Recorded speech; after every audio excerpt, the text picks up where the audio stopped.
ഒരു അമേരിക്കക്കാരനെയോ അല്ലെങ്കിൽ ഒരു ബ്രിട്ടീഷുകാരനെക്കാട്ടും 10 കൊല്ലം മുമ്പേ നമുക്ക് ഹൃദയാഘാതം വരുന്നു എന്നാണ് പഠനങ്ങൾ സൂചിപ്പിക്കുന്നത്. പ്രമേഹം മാത്രം മതി നമ്മളെ ഒരു ഹൃദ്രോഗിയാക്കാൻ. എക്സ്ട്രാ വേ പ്രോട്ടീൻസ് അങ്ങനെ കാര്യങ്ങളുണ്ട്. പിന്നെ അനബോളിക് സ്റ്റിറോയിഡ്സ് ഉപയോഗിക്കുന്നുണ്ട്. നമ്മളെ മസിൽ ജിമ്മന്മാരാവാൻ വേണ്ടി നമ്മൾ ഉപയോഗിക്കുന്ന ഒരു കാര്യമാണ്. ഈ 2 കാര്യങ്ങളിലും അമിതമായ ഉപയോഗം ഹൃദ്രോഗത്തിനും ഹൃദയാഘാതത്തിനും കാരണമാവാം. കോവിഡിൻ്റെ വാക്സിൻ എടുത്തതിൻ്റെ ഭാഗമായിട്ടുള്ള കാരണം നമ്മൾ കേൾക്കാറുണ്ട്. അതൊരു ജീവൻ രക്ഷാ സാധനം ആയിരുന്നില്ലേ? ഇന്നത്തെ കണക്ക് പ്രകാരം കോവിഡ് വാക്സിനും മരണങ്ങളുമായിട്ട് ഡയറക്റ്റായിട്ട് ഒരു ബന്ധമുണ്ട് എന്ന് തെളിയിച്ചിട്ടില്ല. ഇപ്പം അറ്റാക്ക് ഒന്ന് മരിക്കുന്നു എന്ന് പറയുന്നതും കാർഡിയാക് അറസ്റ്റ് എന്ന് പറയുന്നതും രണ്ടാണെന്നാണ് മനസ്സിലാക്കുന്നത്. ഇപ്പം സ്വാഭാവികമായിട്ടും മരണത്തിന് ശേഷം മാത്രമായിരിക്കുമല്ലോ ഇത് എന്തുകൊണ്ടാണെന്ന് തിരിച്ചറിയുന്നത്. ഈ 2 കേസിലും അല്ലെങ്കിൽ നേരത്തെ പറഞ്ഞ പോലെ കാർഡിയോമയോപ്പതി, ഇതെല്ലാം ഓരോ തരത്തിലുള്ള ഇത്തരം ഹൃദയവുമായി ബന്ധപ്പെട്ട അനാരോഗ്യങ്ങൾക്കും ഓരോ തരത്തിലുള്ള ലൈഫ് സ്റ്റൈൽ ഡയറക്ഷൻസ് ആണോ നമ്മൾ കൊടുക്കുന്നത്? അതായത് അതോ എല്ലാവരും ഒരേപോലത്തെ പാറ്റേൺ ആണോ ഫോളോ ചെയ്യേണ്ടത്? ഇപ്പം നേരത്തെ പറഞ്ഞ കാര്യത്തിന് 2 രീതിയിൽ അപ്രോച്ച് ചെയ്യാം. ഒന്ന്, കാർഡിയാക് അറസ്റ്റ്. കാർഡിയാക് അറസ്റ്റ് എന്ന് പറഞ്ഞു കഴിഞ്ഞാൽ ഹൃദയം എന്നുള്ള ആത്യന്തികമായ ഒരു പമ്പാണ്. ഒരു പമ്പ് എന്നുള്ള രീതിയിൽ ഹൃദയം നിന്ന് പോകുന്ന അവസ്ഥയാണ് കാർഡിയാക് അറസ്റ്റ്. പ്രത്യേകിച്ച് കാരണങ്ങളൊന്നും, അത് പല കാരണങ്ങൾ കൊണ്ടാവാം. അതിൽ ഏറ്റവും സാധാരണയായിട്ടുള്ളൊരു കാരണം എന്ന് പറയുന്നത് ഹൃദയാഘാതം അല്ലെങ്കിൽ ഹൃദ്രോഗമായിരിക്കാം. രണ്ടാമത്തെ കാരണം എന്ന് പറയുന്നത് ഹൃദയത്തിനുണ്ടാവുന്ന താളപ്പിഴകൾ. മൂന്നാമത്തെ കാരണം എന്ന് പറയുന്നത് ഹൃദയത്തിൻ്റെ സ്ട്രക്ചറൽ അബ്നോർമാലിറ്റി, അതായത് നേരത്തെ പറഞ്ഞ പോലത്തെ കാര്യങ്ങൾ. ഇനി ഇതൊന്നുമില്ലാതെ നമ്മളിപ്പോൾ നമ്മുടെ ഒരു മോട്ടർ കേടുവരുന്നു. എന്ത് കാരണങ്ങൾ കൊണ്ട് കേടുവരാം? മോട്ടറിൻ്റെ ഉള്ളിലെ ബെയറിംഗ് പോയാൽ കേടുവരാം, അല്ലെങ്കിൽ മോട്ടറിൻ്റെ ഉള്ളിലെ ഏതെങ്കിലും വയർ കത്തിപ്പോയാൽ കേടുവരാം. ഇതാണ് ഞാൻ ഈ പറഞ്ഞ വിഭാഗം. കറണ്ട് പോയാലും മോട്ടർ നിൽക്കാമല്ലോ ആണ്. അപ്പോൾ ഒരു പനി വന്ന ഒരാൾക്ക് പെട്ടെന്ന് ബാക്കി ബുദ്ധിമുട്ടുകൾ കാരണവും കാർഡിയാക് അറസ്റ്റ് വരാം. അതൊരിക്കലും ഹൃദയാഘാതമല്ല. ഇപ്പോൾ ഒരു ഓപ്പറേഷൻ്റെ ഇടയിൽ ചിലപ്പോൾ ഒരു രക്തസ്രാവം ഉണ്ടായി, അതും കാർഡിയാക് അറസ്റ്റിലേക്ക് നയിക്കാം. ഹൃദയം നിന്ന് പോവാം. അപ്പോൾ കാരണം എന്തോ അതിനെ ചികിത്സിക്കുക എന്നുള്ളതാണ് ആദ്യത്തെ കാര്യം. അപ്പം നമുക്ക് ഈ പറയുന്ന ഹൃദയത്തിൻ്റെ സുഗമമായ ചലനം, അല്ലെങ്കിൽ ഹൃദയത്തിൻ്റെ സാധാരണമായ ചലനം സുഗമമാക്കാനായിട്ട് നമുക്ക് എങ്ങനെയാണ് അത് എൻഷ്യൂർ ചെയ്യാൻ പറ്റും? എങ്ങനെ അഷ്യൂർ ചെയ്യാൻ പറ്റും? ഇതിനെല്ലാം അടിസ്ഥാനം ഒറ്റ കാര്യം മാത്രമേ ഉള്ളൂ. ആരോഗ്യകരമായൊരു ജീവിതശൈലി എത്രയും നേരത്തെ തുടങ്ങാൻ പറ്റുമോ തുടങ്ങുക. അതിലും പ്രധാനമാണ് തുടരുക എന്നുള്ളത്. അതാണ് നമുക്ക് ചെയ്യാവുന്ന ഏറ്റവും നല്ല കാര്യം. കൃത്യസമയത്ത് നമ്മൾ ചെക്കപ്പുകൾ നടത്തുക. അതായത് നമ്മളുടെ സിസ്റ്റം ഓക്കെ അല്ലേ? നമ്മളെപ്പോഴും ഇപ്പോൾ ഒരു കമ്പ്യൂട്ടറിൽ വർക്ക് ചെയ്യുന്ന ഒരാളാണെന്ന് വെച്ച് കഴിഞ്ഞാൽ ജോലി തുടങ്ങുന്നതിന് മുമ്പേ ഒരു ഡയഗ്നോസ്റ്റിക് റൺ നടത്തില്ലേ? അതേപോലെ തന്നെ സമയാസമയങ്ങളിൽ ഒരു സിസ്റ്റം ഓക്കെ അല്ലേ എന്ന് ഉറപ്പുവരുത്തുക എന്നുള്ളതാണ് കാര്യം. അത് കൃത്യമായിട്ടുള്ള ഇടവേളകൾ പ്ലാൻ ചെയ്ത് ചെയ്യുക എന്നുള്ളതാണ്. പക്ഷേ ഇപ്പം ഈ കുഴഞ്ഞു വീണ് മരിച്ച വാർത്തകളിൽ ചിലതിലെങ്കിലും ഒരു പകുതിയിലെങ്കിലും കേൾക്കാറുണ്ട് പ്രത്യേക ലക്ഷണങ്ങൾ, ഞാൻ നേരത്തെ പറഞ്ഞ പ്രത്യേക ലക്ഷണങ്ങളൊന്നും കാണിച്ചില്ല അല്ലെങ്കിൽ അറിഞ്ഞില്ല, പെട്ടെന്നുണ്ടായതാണ്. അങ്ങനെ ഒരു പെട്ടെന്നാണോ ഇതൊക്കെ സംഭവിക്കുന്നത്? തീർച്ചയായിട്ടും. ഇപ്പോൾ തിരിച്ച് ഞാനൊരു ചോദ്യം ചോദിക്കട്ടെ. അവസാനമായി ഒരു കൊളസ്ട്രോൾ ചെക്ക് ചെയ്തത് എന്നാണ്? നമ്മൾ 2 വട്ടം ആലോചിക്കും, ശരിയല്ല? അപ്പോൾ അതേപോലെ തന്നെയാണ്. ഇപ്പോൾ പെട്ടെന്ന് ഈ കുഴഞ്ഞു വീണ് മരിച്ച ഒരാളുണ്ടല്ലോ, അദ്ദേഹം ചെക്കപ്പ് ചെയ്തിട്ടുള്ള ഒരാളായിരിക്കില്ല. ഒരുപക്ഷെ അദ്ദേഹം ചെക്കപ്പ് ചെയ്തിരുന്നെങ്കിൽ അദ്ദേഹത്തിൻ്റെ LDL കൊളസ്ട്രോൾ ചിലപ്പോൾ 250 നമുക്കറിയില്ല. നമ്മൾ കാണുന്നത് അദ്ദേഹം കുഴഞ്ഞു വീണ് മരിച്ചു വരുമ്പോഴാണ് കാണുന്നത്, ശരിയല്ലേ? ഇപ്പോൾ നമ്മളെപ്പോഴും പറയാറുള്ളൊരു കാര്യമാണ്, ഇപ്പോൾ ഈ ഇൻ്റർവ്യൂവിലിരിക്കുന്ന നമ്മളുടെ 2 പേരുടെയും ആൻജിയോഗ്രാം എടുത്ത് നോക്കിക്കഴിഞ്ഞാൽ ചിലപ്പോൾ ബ്ലോക്കുകൾ കാണും. പക്ഷേ ആ ബ്ലോക്കുകളെല്ലാം അറ്റാക്കിലേക്ക് നയിക്കണമെന്നില്ല. പക്ഷേ ആ ബ്ലോക്കുകൾ ഇന്ന സമയത്ത് അറ്റാക്കിലേക്ക് നയിക്കുമെന്ന് നമുക്ക് പ്രെഡിക്റ്റ് ചെയ്യാനും പറ്റില്ല. അതിനാണ് കൃത്യമായ ജീവിതശൈലിയും ചെക്കപ്പിൻ്റെയും പ്രാധാന്യമെന്ന് പറയുന്നത്. അപ്പോൾ അതുകൊണ്ടാണ് ഈ ചെക്കപ്പുകളെല്ലാം തന്നെ പ്രിവെൻറ്റീവ് ഹെൽത്ത് ചെക്കപ്പ് എന്ന് പറയുന്നത്. ഒരു അസുഖം വരാതെ തടയാനുള്ള ചെക്കപ്പുകളെയാണ് പ്രിവെൻറ്റീവ് ഹെൽത്ത് ചെക്കപ്പ് എന്ന് പറയുന്നത്. ഇപ്പം സാധാരണമായി നമ്മൾ മുമ്പ് കേട്ടുകൊണ്ടിരുന്നത് ഒരു ക്ഷീണം, അനിയന്ത്രിതമായ ക്ഷീണം, മറ്റേ ഹൃദയത്തിൻ്റെ ഭാഗത്തുള്ളൊരു ചെറിയ ബുദ്ധിമുട്ടുകൾ, വേദന പോലെ, പിന്നെ കയ്യിലേക്കുള്ള മരവിപ്പ്, അങ്ങനെയുള്ള കുറേ ലക്ഷണങ്ങളൊക്കെ ചേർത്തിട്ടാണ് മുമ്പ് പറഞ്ഞുകൊണ്ടിരുന്നത്. ഇപ്പം നമുക്ക് ഈ അടുത്തുള്ള ഈ കഴിഞ്ഞ 5 വർഷം കൊണ്ട് ഈ കാര്യങ്ങളിൽ ഏതിലെങ്കിലും വേറെ എന്തെങ്കിലും കൂടെ നിങ്ങൾ ശ്രദ്ധിക്കേണ്ടതുണ്ട്, അല്ലെങ്കിൽ ഇന്ന കാര്യം കൂടെ നിങ്ങൾ നോക്കേണ്ടതുണ്ട് എന്ന് പറയത്തക്ക പുതിയ വാർണിംഗ് സയൻസ് രൂപപ്പെട്ടിട്ടുണ്ടോ? അതോ കുറച്ചും കൂടി പുതിയ ഡയറക്ഷൻസ് കൊടുക്കാനുള്ള പരുവത്തിലേക്കാണോ നമ്മൾ വളർന്നിട്ടുള്ളത്? ഈ പറഞ്ഞ ലക്ഷണങ്ങൾ ഒരാൾക്ക് വരികയാണെന്നുണ്ടെങ്കിൽ ഒരു ഡോക്ടർ എന്ന നിലയിൽ ഞാൻ പറയും അയാൾ ഭാഗ്യവാനാണെന്നുള്ളത്. അതൊരു ഒരു ഒരു നെഗറ്റീവ് സെൻസിൽ പറയുകയല്ല. കാരണം എല്ലാവർക്കും ഈ ഒരു ലക്ഷണങ്ങൾ വന്നുകൊള്ളണമെന്നില്ല. കാരണം അത് നമ്മുടെ ശരീരം നമുക്ക് നൽകുന്ന വാർണിംഗ് സൈനാണ്. അത് നമുക്ക് കൃത്യമായിട്ട് പിക്ക് ചെയ്യുകയാണെന്നുണ്ടെങ്കിൽ ഒരു അറ്റാക്കിലേക്ക് നയിക്കുന്നതിന് മുമ്പേ അദ്ദേഹത്തിന് ചികിത്സ എടുക്കാനാകും. പക്ഷേ 40% ആൾക്കാരിൽ ഹൃദ്രോഗം അല്ലെങ്കിൽ ഹൃദയാഘാതം നിശബ്ദമാണ്, സൈലൻ്റ് MI എന്ന് പറയും. അതുകൊണ്ടാണ് നമ്മൾ ഈ ചെക്കപ്പുകളുടെ പ്രാധാന്യമെന്ന് പറയുന്നത്. ഇപ്പോൾ നമ്മളൊരു TMT എടുക്കുന്നു. TMT എടുക്കാൻ നേരം നമ്മൾ എന്താ ചെയ്യുന്നത്? നമ്മൾ ജിമ്മിൽ പോയി ചെയ്യുന്ന കാര്യങ്ങൾ വളരെ നിയന്ത്രിതമായിട്ടുള്ള ഒരു എൻവയൺമെൻറ്റ്, ഒരു ഒരു ഒരു ഒരു സാഹചര്യങ്ങളിൽ റീക്രിയേറ്റ് ചെയ്യുകയാണ്. നമ്മൾ നടന്നുകൊണ്ടിരിക്കുമ്പോൾ നമ്മൾ ECG കൂടെ എടുക്കുന്നു. ഹൃദയത്തിന് നമ്മളൊരു ജോലി കൊടുക്കുമ്പോൾ ഹൃദയം എങ്ങനെ പ്രതികരിക്കുന്നു എന്നുള്ളത് നമ്മൾ റെക്കോർഡ് ചെയ്യുകയാണ് ചെയ്യുന്നത്. അപ്പോൾ പ്രതികരിക്കാൻ നേരം തന്നെ നമ്മളിപ്പോൾ അതിൻ്റെ റിപ്പോർട്ട് പറയുകയാണ്. ഇപ്പോൾ നമുക്ക് ഒരാൾ നടന്നുകൊണ്ടിരിക്കുമ്പോൾ നല്ല ECG മാറ്റങ്ങളുണ്ടായി. 2 രീതിയിൽ വരാം. ECG മാറ്റങ്ങളും ഉണ്ടാവാം, വേദനയും ഉണ്ടാവാം. അങ്ങനെ ഉണ്ടെങ്കിൽ ഒരർത്ഥത്തിൽ അത് നല്ലതാണ്. കാരണം ആ വേദനയുള്ള സമയത്ത് അദ്ദേഹം അറിയുന്നുണ്ട്. നല്ലൊരു ശതമാനം ആൾക്കാർക്കും നല്ല ECG മാറ്റങ്ങളുണ്ട്, ആൾ നടന്നുകൊണ്ടിരിക്കുന്നു. അതാണ് സൈലൻറ്റ് ഇസ്കീമിയ എന്ന് പറയുന്നത്. അങ്ങനെയുള്ളവർ നമ്മൾ കൂടുതൽ ശ്രദ്ധിക്കണം. കാരണം അവർക്കൊരു ആശുപത്രിയിലെത്താനുള്ള ഒരു സാഹചര്യമാണ് ഇല്ലാതാവുന്നത്. അപ്പം ഒരു 20 വയസ്സിന് മേലെയുള്ള നമ്മുടെ ആൾക്കാരെല്ലാവരും തന്നെ ഒരു റിസ്കിലാണ് ഹൃദയ സംബന്ധമായി. അങ്ങനെയാണോ നമ്മളതിനെ കൺക്ലൂഡ് ചെയ്യുന്നത്? നമ്മളൊരു കാര്യം മനസ്സിലാക്കണം. നമ്മളൊരു ഒരു ഒരു ഒരു ഒരു എത്നിക്കായിട്ട് നമ്മൾ നോക്കുകയാണെന്നുണ്ടെങ്കിൽ ഇന്ത്യക്കാർ പൊതുവെ ഹൃദ്രോഗത്തിന് സാധ്യത കൂടുതലുള്ള ഒരു ജനവിഭാഗമാണ്.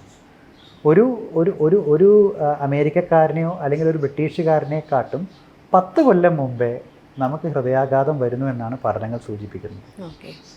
അതുകൊണ്ട് തന്നെ അദ്ദേഹം ആരോഗ്യത്തെക്കുറിച്ച് ചിന്തിക്കുന്നതിൻ്റെ 10 കൊല്ലം മുമ്പേ നമ്മൾ ആരോഗ്യത്തെക്കുറിച്ച് ചിന്തിക്കണം. ഭയപ്പെടുത്താൻ വേണ്ടി പറഞ്ഞതല്ല, പക്ഷെ മുൻകരുതലിന് പ്രാധാന്യം കൊടുക്കണം എന്നുള്ളതിനെ പറ്റിയാണ് ഈ സെൻറ്റൻസ് ഞാൻ പറഞ്ഞത്. പക്ഷേ ഒബീസിറ്റി, ലൈഫ് സ്റ്റൈൽ എന്നൊക്കെ പറഞ്ഞ് സംസാരിക്കുമ്പോൾ നമ്മൾ ആദ്യം വിരൽ ചൂണ്ടുന്നത് ഈ പറഞ്ഞ പാശ്ചാത്യ രാജ്യങ്ങളിലേക്കാണ്.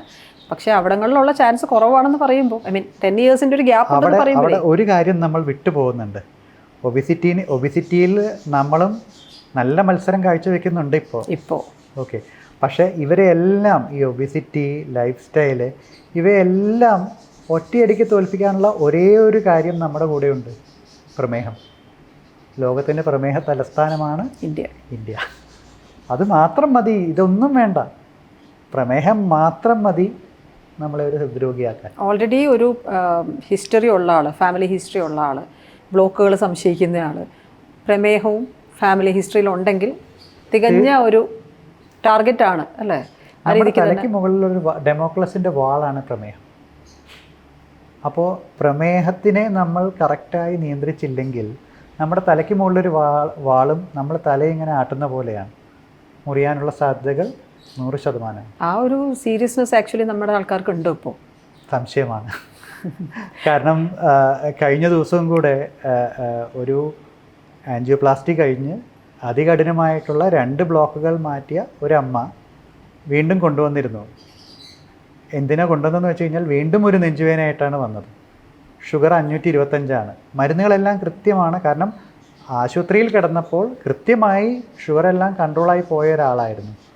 അപ്പോൾ ആദ്യത്തെ ചോദ്യം ചെയ്യൽ കാര്യമായിട്ടൊന്നും തന്നെ ഉണ്ടായിരുന്നില്ല. ഉച്ചയായപ്പോഴാണ് മോള് വന്നത്. അമ്മ പോയി കഴിഞ്ഞിട്ട് അമ്മ ഉമ്മറത്തിരിക്കുന്ന കസേരയുടെ അടിഭാഗം നോക്കിയപ്പോൾ 50 ഗുളികയാണ് കൊണ്ടുവന്നത്. കയ്യിൽ കൊടുത്ത ഗുളിക താഴേക്ക് ഇട്ടുകൊണ്ടിരിക്കുകയായിരുന്നു അത്രയും കാലം. അങ്ങനെയുള്ള ആൾക്കാരും ഉണ്ട്. ആരോഗ്യം പ്രചരിപ്പിക്കുന്നതിനുള്ള ടോക്കുകൾക്കെല്ലാം ഇപ്പോഴും പ്രസക്തി ഉണ്ട് എന്ന് തന്നെയാണ് ഞാൻ വിശ്വസിക്കുന്നത്. ഡോക്ടർ, അതുപോലെ പുകവലി എങ്ങനെയാണ് ഈ ഹാർട്ട് ഡിസീസുമായി ബന്ധപ്പെട്ട് എത്രമാത്രം വില്ലൻ ക്യാരക്ടറാണ്? ഈ ഒരു ചോദ്യം എനിക്ക് തോന്നുന്നത് ഇപ്പോഴത്തെ ഒരു LKG കുട്ടീനോട് ചോദിച്ചാൽ പോലും അവർക്കറിയാം പുകവലി ആരോഗ്യത്തിന് ഹാനികരമാണ്. അതെ, ഓക്കെ. നമ്മൾക്ക് ശ്വാസകോശവുമായി കണക്ട് ചെയ്തിട്ടാണല്ലോ നമ്മൾ ഏറ്റവും കൂടുതൽ ചിന്തിക്കുന്നത് അതിനെ. ഹൃദയാരോഗ്യത്തിൽ അതെ, ഹൃദയാരോഗ്യത്തിൽ പുകവലി എനിക്ക് തോന്നുന്നത് ഒരു കാര്യം ഉപേക്ഷിക്കണം എന്ന് പറയുകയാണെന്നുണ്ടെങ്കിൽ ആദ്യം പറയാനുള്ളത് പുകവലിനെ കുറിച്ച് തന്നെയാണ്. ഒരു തർക്കവും വേണ്ട. പക്ഷേ അതോടൊപ്പം തന്നെ നമ്മൾ കൂട്ടി വായിക്കേണ്ട ഒരു കാര്യമുണ്ട്. നമ്മൾ പുകവലിക്കാനായി സിഗരറ്റ് വയ്ക്കുന്ന ചുണ്ട് മുതൽ മലദ്വാരം വരെയുള്ള ഏത് ക്യാൻസറിനും പുകവലി കാരണമാവുന്നുള്ള കാര്യത്തിലും തർക്കമില്ല. ഇതെല്ലാം ഉണ്ടായിട്ടും പുകവലിക്കുന്ന ആൾക്കാർക്ക് ഗണ്യമായിട്ടുള്ള കുറവ് വന്നിട്ടില്ല, എന്നാലും താരതമ്യേന കുറവുണ്ട്, പക്ഷേ മാറിയിട്ടില്ല. ഈ പുക വലിക്കുന്നത് വഴി മറ്റേ വെയിൻസിലൊക്കെ, വെയിൻസ് എന്നാണോ പറയേണ്ടതെന്ന് എനിക്ക് അറിഞ്ഞുകൂടാ, അതിനകത്തെല്ലാം കോട്ടിങ് വരുമെന്നോ അത് ബ്ലഡ് സർക്കുലേഷനെ കുറയ്ക്കുമെന്നൊക്കെ പറയുന്നതിൽ എന്തെങ്കിലും? അങ്ങനെയില്ല. പുകവലി എന്ന് പറഞ്ഞാൽ നമ്മുടെ ബ്ലോക്കുകൾ ഉണ്ടാക്കാനുള്ള ഒരു സാഹചര്യം കൂട്ടുന്നു, അതേ ഉള്ളൂ, അനുകൂലമാക്കുന്നുണ്ട്. അതെ, ബ്ലോക്ക് രൂപപ്പെടാൻ. ഈ ബ്ലോക്കിന്റെ കാര്യം ഇങ്ങനെയൊക്കെ തന്നെയല്ലേ ഞാൻ ചോദിക്കുന്നത്? ഇങ്ങനെയല്ലേ എന്ന് ഉദ്ദേശിച്ചത്, ബ്ലോക്കുകൾ ഉണ്ടായി വരുന്നത് നമ്മൾ അറിയുന്നില്ല, പക്ഷേ ബ്ലോക്കുകൾ ഉണ്ടാകാനുള്ള ഒരു പരിസ്ഥിതി നമ്മളായിട്ട് തന്നെ, അതായത് നമ്മുടെ പാരമ്പര്യം, നമ്മുടെ ലൈഫ് സ്റ്റൈല്, ഇത്തരം ശീലങ്ങൾ, ഇതൊക്കെ കൂടി ചേർന്നിട്ട് തന്നെയല്ലേ ബ്ലോക്കുകൾ രൂപപ്പെടുന്നത്? തീർച്ചയായിട്ടും. അതായത് നമ്മളെപ്പോഴും പറയാനുള്ള ഒരു കാര്യങ്ങളാണ്, ഹൃദ്രോഗത്തിനാണെന്ന് വെച്ച് കഴിഞ്ഞാൽ 2 തരം റിസ്ക് ഫാക്ടേഴ്സാണ്. ഒന്ന് നമ്മളുടെ നിയന്ത്രണത്തിലുള്ളവ, ഒന്ന് നമ്മുടെ നിയന്ത്രണത്തിലില്ലാത്തവ. നമ്മുടെ നിയന്ത്രണത്തിലില്ലാത്ത കാര്യങ്ങളാണ് കൊല്ലാകൊല്ലം നമുക്ക് കൂടുന്ന പ്രായം, പിന്നെ നമ്മുടെ ആണാണോ പെണ്ണാണോ എന്നുള്ള ആ ഒരു വ്യത്യാസം, കുടുംബ പുരാണം. ഇത് നമ്മൾ എന്ത് വിചാരിച്ചാലും മാറ്റാൻ പറ്റുന്നില്ല. പക്ഷെ നമുക്ക് മാറ്റാൻ പറ്റുന്ന ഗണത്തിൽപ്പെട്ടവയാണ് ഷുഗർ, പ്രഷർ, കൊളസ്ട്രോൾ, ഉറക്കമില്ലായ്മ, സ്ട്രെസ്സ്. ഇതെല്ലാം പുതിയ കാര്യങ്ങളാണ്. അതിൽ ഏറ്റവും പ്രധാനമാണ് പുകവലി. ഡോക്ടർ, ഈ സ്റ്റിറോയിഡുകളും ഹോർമോണുകളും ഇത് രണ്ടും ഓൾമോസ്റ്റ് അപകടകരമാണ്. അതായത് നമ്മൾ വാങ്ങിക്കുന്ന മീറ്റ് മുതൽ നമ്മൾ ജിമ്മിൽ പോകുമ്പോഴും ശരീരം പുഷ്ടിപ്പെടുത്താനൊക്കെ ഉപയോഗിക്കുന്ന സ്റ്റിറോയിഡുകളും ഒരേപോലെ പഴി കേൾക്കുന്നുണ്ട് ഹൃദയാരോഗ്യത്തിൻ്റെ കാര്യത്തിൽ. അതിൽ വാസ്തവമുണ്ടോ? എന്താണ് ശ്രദ്ധിക്കേണ്ടത്? ഇപ്പം നമ്മൾ ഇത്രയും കാലം ജിമ്മിനെ പറ്റിയാണല്ലോ സംസാരിച്ചത്. അപ്പോൾ അതിൽ നിന്ന് തന്നെ തുടങ്ങാം. ഇപ്പോൾ ജിമ്മിൽ പോകുമ്പോൾ ഉപയോഗിക്കുന്ന 2 കാര്യങ്ങളാണ് പ്രോട്ടീൻസ്, എക്സ്ട്രാ വേ പ്രോട്ടീൻസ്, അങ്ങനെ കാര്യങ്ങളുണ്ട്. പിന്നെ അനബോളിക് സ്റ്റിറോയിഡ്സ് ഉപയോഗിക്കുന്നുണ്ട്. നമ്മളെ മസിൽ ജിമ്മന്മാരാവാൻ വേണ്ടി നമ്മൾ ഉപയോഗിക്കുന്ന ഒരു കാര്യമാണ്. ഈ 2 കാര്യങ്ങളിലും അമിതമായ ഉപയോഗം ഹൃദ്രോഗത്തിനും ഹൃദയാഘാതത്തിനും കാരണമാവാം. ഈ അമിതമായ ഉപയോഗം എന്നുള്ളത് പക്ഷെ നമ്മൾ എങ്ങനെ, ഞാൻ ചോദിക്കുന്നത് ജിമ്മിൽ പോകുന്ന ഒരാൾക്ക് എങ്ങനെയാണെന്ന് തിരിച്ചറിയാൻ സാധിക്കും? അതിപ്പോൾ നമ്മൾക്കിപ്പോൾ പ്രോട്ടീൻ എന്ന് പറയുന്നത് നമുക്ക് ഒരു ആരോഗ്യവാനായിട്ടുള്ള ഒരാൾക്ക് കഴിക്കാവുന്ന പ്രോട്ടീൻ്റെ അളവ് നമുക്ക് നെറ്റിൽ തപ്പിയാൽ കിട്ടും. അത് നമ്മുടെ വെയിറ്റ് അനുസരിച്ചിട്ടാണ്. അതിൽ കൂടുതൽ ദീർഘകാലത്തേക്ക് പോയി കഴിഞ്ഞാൽ, അതുപോലെ തന്നെ അനബോളിക് സ്റ്റിറോയിഡ്സ് മുതലായ കാര്യങ്ങളൊക്കെ, അവരുടെയൊക്കെ അമിതമായ ഉപയോഗം ദീർഘകാലത്തേക്ക് പോയി കഴിഞ്ഞാൽ ഹൃദയാഘാതത്തിന് കാരണമാവാം, സാധ്യതയുണ്ട്. ഹോർമോണിൻ്റെ കാര്യത്തിലോ? ഏകദേശം, പ്രത്യേകിച്ചും ഇപ്പോൾ നമ്മളുടെ ഇപ്പോൾ ഹോർമോണുകളിൽ തന്നെ സ്ത്രീകൾ ധാരാളമായി കഴിക്കുന്ന ഗർഭനിരോധന പില്ലുകൾ മുതലായവയെല്ലാം ഉണ്ട്. അപ്പോൾ അതെല്ലാം ഹോർമോൺ ട്രീറ്റ്മെൻറ്റും ഉണ്ട്. അതെല്ലാം ഡോക്ടറുടെ നിർദ്ദേശപ്രകാരം മാത്രം കഴിക്കുക. പലപ്പോഴും സ്വന്തം ഇഷ്ടപ്രകാരവും ഓവർ ദ കൗണ്ടറും നെറ്റിൽ തപ്പിയുള്ള ഒരു വിജ്ഞാനം വഴിക്കും കഴിക്കുമ്പോഴാണ് ഈ പ്രശ്നങ്ങളെല്ലാം ഉണ്ടാകുന്നത്. നിങ്ങൾക്കത് എഴുതി തരുന്ന ഒരു ഡോക്ടർ ഇതെല്ലാം മനസ്സിൽ ചിന്തിച്ച് ആ ഒരു അളവിലായിരിക്കും നിങ്ങൾക്ക് തരിക എന്നുള്ളത് ഡയറക്റ്റീവ്സ് ഉണ്ടെങ്കിൽ മാത്രം ഉപയോഗിക്കാം. ഇപ്പോൾ ഈ വേ പ്രോട്ടീൻ്റെ കാര്യത്തിലായാലും ശരി, അനബോളിക് സ്റ്റിറോയിഡിൻ്റെ കാര്യത്തിലായാലും ശരി, പെട്ടെന്നുള്ള ഒരു മസിലും 6 പാക്കുമാണ് നമ്മുടെ മനസ്സിലുണ്ടാവുക. അപ്പോൾ അത് ശാസ്ത്രീയമായിക്കൊള്ളണമെന്ന് ഇല്ല എന്നുള്ളതാണ് സാരം. ഡോക്ടർ, ഈ സെഷനിൽ നമുക്ക് ഒഴിവാക്കാൻ പറ്റാത്തൊരു സാധനമാണ് കോവിഡുമായി ബന്ധപ്പെട്ടിട്ടുള്ളത്. ഡോക്ടർ സംസാരിച്ച് തുടങ്ങിയപ്പം പറഞ്ഞ ഒരു കോണ്ടെക്സ്റ്റും കോവിഡിൻ്റെയാണ്. കോവിഡിൻ്റെ വാക്സിൻ എടുത്തതിൻ്റെ ഭാഗമായിട്ടുള്ള കാരണം നമ്മൾ കേൾക്കാറുണ്ട്. അതിന് mRNA വാക്സിൻ എന്നും ഒക്കെ വളരെ വിശദമായിട്ടൊക്കെ തന്നെ ആൾക്കാർ പറയാറുണ്ട്. അതിൻ്റെ ഒരു ശാസ്ത്രീയ വശം, അല്ലെങ്കിൽ നമ്മൾ അങ്ങനെ പേടിക്കണോ? അതൊരു ജീവൻ രക്ഷാ സാധനം ആയിരുന്നില്ലേ? ഞാൻ ഈ ചോദ്യത്തിന് ഒരു ലൈറ്റർ മോഡിൽ ആൻസർ ചെയ്യാമെന്ന് വിചാരിക്കുന്നു. ഞാനൊരു ഗ്രാമപ്രദേശത്ത് ജനിച്ച് വളർന്ന ഒരാളാണ്. അപ്പോൾ പണ്ട് കാലത്തെ ബുക്കുകളിലെല്ലാം ഉണ്ടാവും, എല്ലാ ഗ്രാമത്തിലും ഒരു കള്ളനുണ്ടാവും. അപ്പോൾ ആ ഗ്രാമത്തിൽ എന്ത് കളവ് വന്നാലും പോലീസുകാർ ആ കള്ളനെ പിടിക്കുന്നു, 2 ഇടി ഇടിച്ച് സമ്മതിപ്പിക്കുന്നു, നീയാണത് ചെയ്തിരിക്കുന്നത് എന്നുള്ളത്. ഒരു പക്ഷേ എൻ്റെ അഭിപ്രായത്തിൽ, ഒരു ഡോക്ടർ എന്നുള്ള രീതിയിൽ എൻ്റെ അഭിപ്രായത്തിൽ, എൻ്റെ മാത്രം അഭിപ്രായത്തിൽ, ആ കള്ളന് സമമാണ് ഇപ്പോഴത്തെ കോവിഡ് വാക്സിൻ. കോവിഡ് വാക്സിന് മേലുള്ള ആരോപണം. അതെ, കാരണം അതിനുള്ള കാരണം കൂടെ ഞാൻ പറയാം. ഒന്ന് ആലോചിച്ച് നോക്കൂ, ലോകമെമ്പാടും കോടാനുകോടി ആൾക്കാർക്ക് ഒരേ സമയത്ത് വന്ന ഒരു അസുഖമാണ് കോവിഡ് എന്ന് പറയുന്നത്. വളരെ സിമ്പിളായിട്ട് പറഞ്ഞു കഴിഞ്ഞാൽ നമ്മൾക്ക് എല്ലാവർക്കും ഉണ്ടാവുന്ന ഒരു വൈറൽ ഇൻഫെക്ഷൻ പോലത്തെ ഒരു രോഗം മാത്രമാണ്. അതിൻ്റെ മരണനിരക്ക് എന്ന് പറയുന്നത് വളരെ തുച്ഛമായിരുന്നു. പക്ഷേ ഒരേ സമയം ഇത്രയേറെ ആളുകളിൽ ഒരു അസുഖം വന്നതിൻ്റെ ബാക്കി പത്രമാണ് നമ്മൾ ഈ കാണുന്ന പുകിലുകളെല്ലാം. ഇത്രയും ആളുകൾക്ക് അസുഖം വന്നതുകൊണ്ട് തന്നെ കോവിഡ് വാക്സിൻ എന്നുള്ളത് ആ സമയത്ത് ഒരു ജീവൻ രക്ഷാ മാർഗമായിരുന്നു. അടുത്ത ഒരു കോവിഡ് പ്രിവെൻറ്റ് ചെയ്യാൻ, ഒരിക്കലും കോവിഡ് വാക്സിൻ എന്നുള്ളത് ചികിത്സയല്ല, പ്രിവെൻഷൻ, അതെ, പ്രതിരോധ മാർഗമായിരുന്നു. അപ്പോൾ ഈ കോവിഡ് വാക്സിൻ ഒരേ സമയം ചുരുങ്ങിയ സമയത്തിനുള്ളിൽ തന്നെ ലോക ജനസംഖ്യയുടെ നല്ലൊരു ശതമാനത്തിന് എടുക്കാനിട വന്നു. അതുകൊണ്ട് തന്നെ അതിന് ശേഷം വരുന്ന എല്ലാ കാര്യങ്ങളും ന്യായമായും വാക്സിൻ്റെ നേരെയായി പോയി എന്നുള്ളതാണ്. ഇത് ലൈറ്റർ മോഡിലുള്ള ഒരു എക്സ്പ്ലനേഷൻ. ഇനി ശാസ്ത്രീയമായിട്ട് നമുക്കൊന്ന് സംസാരിക്കാം. ഇപ്പോൾ നമ്മൾ ഒരു കാര്യത്തിന് കാരണം മറ്റൊരു കാര്യമാണ് എന്ന് ശാസ്ത്രീയമായി തെളിയിക്കണമെന്നുണ്ടെങ്കിൽ നമുക്ക് പഠനങ്ങൾ വേണം. ലോകമെമ്പാടും പഠനങ്ങൾ നടത്തിയിട്ടുണ്ട്. തീർച്ചയായിട്ടും നമ്മൾ പലപ്പോഴും ഒരു പഠനം വന്നു കഴിഞ്ഞാൽ ഇപ്പോൾ ലാൻസെറ്റിലും ബാക്കി പല പ്രമുഖ ജേർണലുകളിലും ഇത് തെളിയിച്ചിട്ടുള്ളതാണ്. ഡയറക്റ്റായി കോവിഡ് വാക്സിന് ഇപ്പോഴുള്ള മരണങ്ങളുമായി ബന്ധമില്ല എന്നുള്ളത്. തീർച്ചയായും നമുക്കതിന് ഞൊണ്ടിന്യായം പറയാം. എന്താണ്? അത് വിദേശത്ത് നടത്തിയ പഠനങ്ങളല്ലേ, ഇന്ത്യയിലും പഠനങ്ങൾ നടന്നിട്ടുണ്ട്. പഠനങ്ങൾ നടന്നിരിക്കുന്നത് ICMR നടത്തിയ പഠനമുണ്ട്, AIIMS, all India institute of medical science നടത്തിയ പഠനങ്ങളുണ്ട്. അവരെന്താണ് നോക്കിയത്? 40 വയസ്സിൽ താഴെയുള്ള പെട്ടെന്നുള്ള മരണങ്ങൾ, നമ്മൾ നേരത്തെ പറഞ്ഞ കുഴഞ്ഞു വീണുള്ള മരണങ്ങളിൽ ഈ അടുത്ത കാലഘട്ടത്തിൽ ഉണ്ടായതിൽ കോവിഡോ കോവിഡ് വാക്സിനായിട്ടോ ഒരു ബന്ധമുണ്ടോ എന്നുള്ളതാണ്.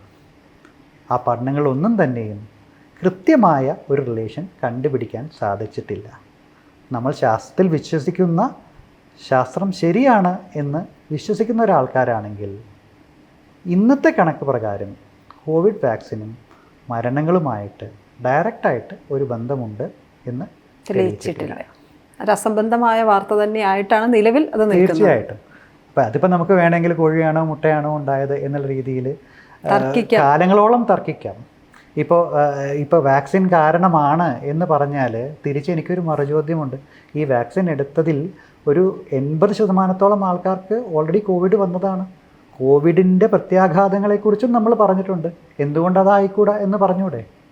ഈ വാക്സിൻ്റെ പേരിൽ തന്നെ ഒരു പ്രശ്നം വരുന്നത് എന്തെങ്കിലും എന്താ പറയുക, പർപ്പസ്ഫുള്ളി ഉള്ള എന്തെങ്കിലും കാര്യം ആണെന്ന് ആരോഗ്യ മേഖലയിൽ നിന്ന് അങ്ങനെ എന്തെങ്കിലും വിശ്വാസമുണ്ടോ? അതെല്ലാം അവരവരുടെ അവിശുദ്ധ കൂട്ടുകെട്ടിനെ പറ്റിയൊക്കെ എപ്പോഴും പറയുമല്ലോ. അതെല്ലാം അവരവരുടെ ചിന്താഗതിയുടെ പ്രശ്നങ്ങളാണ്. പക്ഷെ ഒരിക്കലും നമ്മളെപ്പോഴും അതിന് നല്ല വശം ആലോചിക്കുകയാണെങ്കിൽ ഒരു മഹാമാരിയിൽ നിന്നും നമ്മുടെ ജീവിതം സാധാരണ നിലയിലേക്ക് എത്തിക്കാൻ നല്ലൊരു പങ്ക് വഹിച്ച ഒന്ന് തന്നെയാണ് വാക്സിൻ.